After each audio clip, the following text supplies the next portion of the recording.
Hey everybody, it's Jason Blaha here. Now that my two obligatory informative videos are done for the day, it's time to talk about current events in the online fitness community. And today, this is going to be more of a social commentary than a current event per se, because it's not going to involve any one specific person.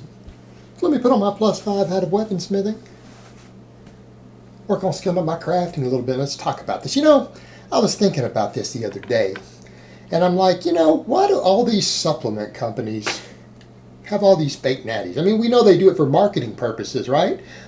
They promote fake natties. Fake natties are the #1 tool used by the supplement industry these days to pimp their products for building muscle, burning fat, increasing performance, right? That's how they do it. Put a bunch of guys who are on drugs and claim these products are what gave them the results instead of the drugs.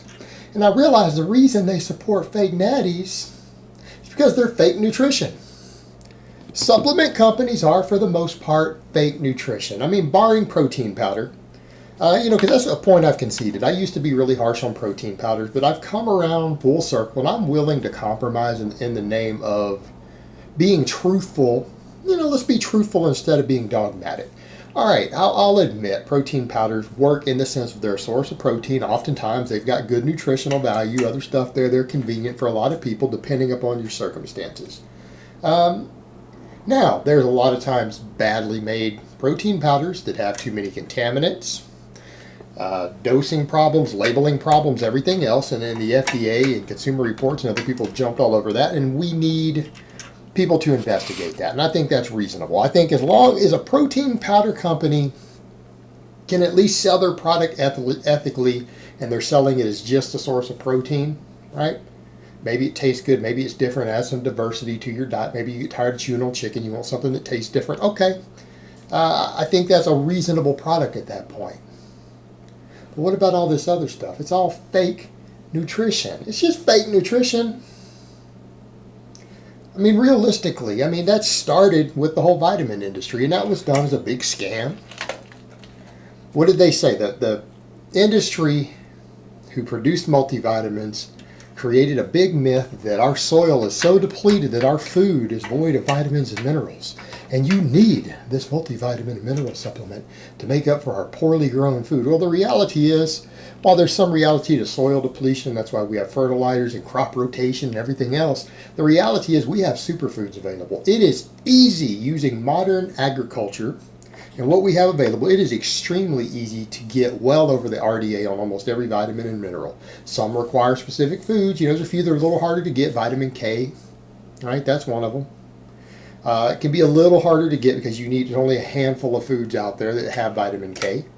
And yeah, vitamin K deficiency is linked to, again, calcium, magnesium malabsorption. It's linked to cardiovascular disease, right? So we know vitamin K can be one of the more difficult ones. Well, you know what? Broccoli has a ton of it. Spinach has a ton of it. Certain other foods. Actually, kiwi is pretty decent on it. There's a lot of plant foods that have enormous amounts of vitamin K. Like me personally, I have no trouble getting 2 or 3 times the intake, but I'm eating a lot of green stuff. But barring stuff like that, that's all nonsense. They started that back then. Now they pimp the fake natties, and it's just fake nutrition. Realistically, what is a lot of this? Oh, we're going to give you this nutritional supplement. They always put nutrition in the title, right? So they can sell you a bunch of branched chain amino acids or swamp algae or whatever crap they're selling you, right? That's what it comes down to. And they use the fake natties, the mycotrends, all these guys, Simian Panda. Those are the obvious ones. No reasonable person thinks any of those guys are natty, but then they use all these other guys who, are more questionable, don't they? A lot of them who are questionable to the ignorant. All the gear users out there laugh. Guys who use gear, you know a gear. If you use gear in the past, you know a gear user when you see one. You know one when you see one. That's just the truth. It's reality. But they always put this nutrition in the name.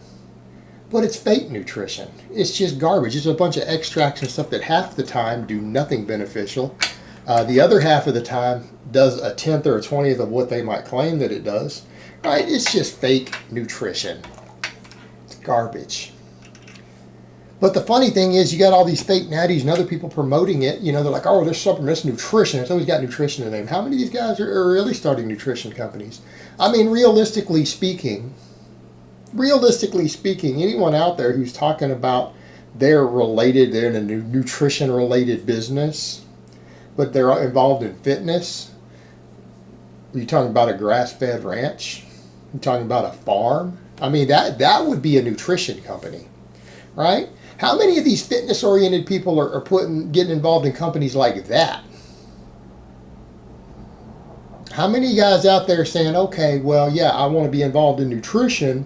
No, they just mean they want to be involved in a bunch of supplements that are fake nutrition. I would challenge anyone out there in the fitness world who's talking about nutrition and being involved in a nutrition-related business, other than maybe advising nutrition. Don't go into supplements. Don't pretend that's what it is. Start a ranch. Invest in a ranch. Right? There you go. Become a business partner in a free-range ranch. Right? Not where they're necessarily a big factory-farmed animals, but free-range cattle. We have a lot of that in Texas, by the way. Most of your beef in Texas is free-range. Whether people understand that or not. It's not like when I went into the UK, what they call free range. No, it's not the same. We mean free range here, even when it's been fed out in a feedlot. You have an animal that spent a year and a half out in a pasture, roaming acres and acres of land, eating grass and hay, right out in the sunlight. That's how our cattle is raised here. One reason we get high quality beef. And then maybe it's put in a feedlot the last 6 weeks. For 6 weeks. And again, my family's run on those ranches. I've seen what it is. The feedlots aren't tiny and cramped like the factory farms you guys see on TV. That's not what goes on. All right, I've done this firsthand. I put animals in feedlots. They're not mistreated for the most part. There's exceptions. Ones I've observed in my lifetime, they're not mistreated. They're just fattened up. They get to sit around and eat. But that would be nutrition. How about get involved in some sort of agriculture business? Maybe an orchard, a fruit orchard, right? Where you can get out there and make sure that people are getting quality apples or peaches or pears. How would that be for a nutrition company? Maybe get involved in a big gardening business, right? Wouldn't that be nutrition related? That would be a nutrition related business. That would be a nutrition company, because that's real nutrition. Right? Free range meat, fresh grown fruit, fresh grown vegetables.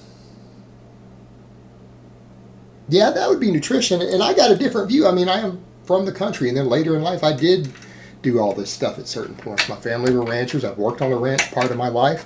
I used to tend my dad's peach orchard, and then we had free range chicken, so we had eggs that had the orange yolks, not the yellow yolks you get at the store, some of this factory farm stuff. We had chickens that roamed the peach orchard and ate grasshoppers all day.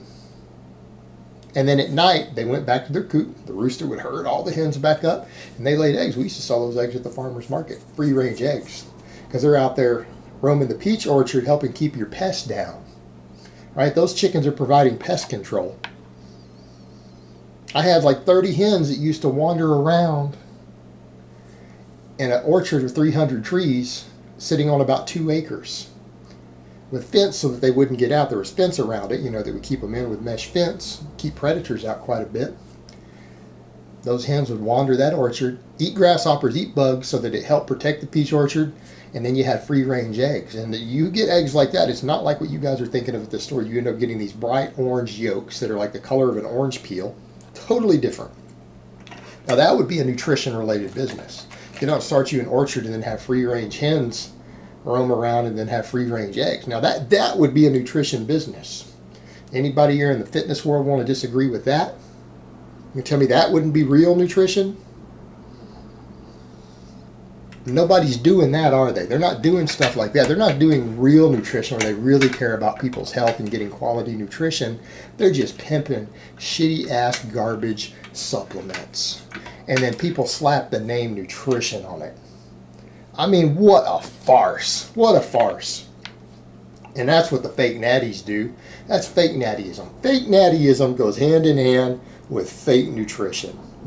All our training and our supplements and what I do is what gave me these results, not the drugs. Yeah, they're a fake natty, and they're going to sell you a bunch of garbage products that aren't going to do what real food would be doing for you. All right, I want to see some of these big public figures in YouTube and the fitness world and everything, get out and promote stuff like that. Get out and promote some free range ranches.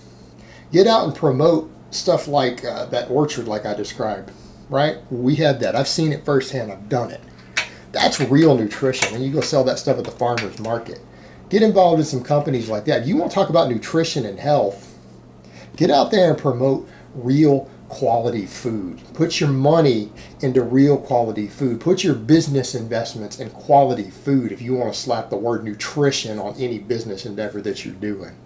Not selling a bunch of worthless amino acid powders, like branched chain amino acids that turned out to do nothing. How many, probably $1 billion has been made off that. Then it turns out all the meta-analysis is worthless.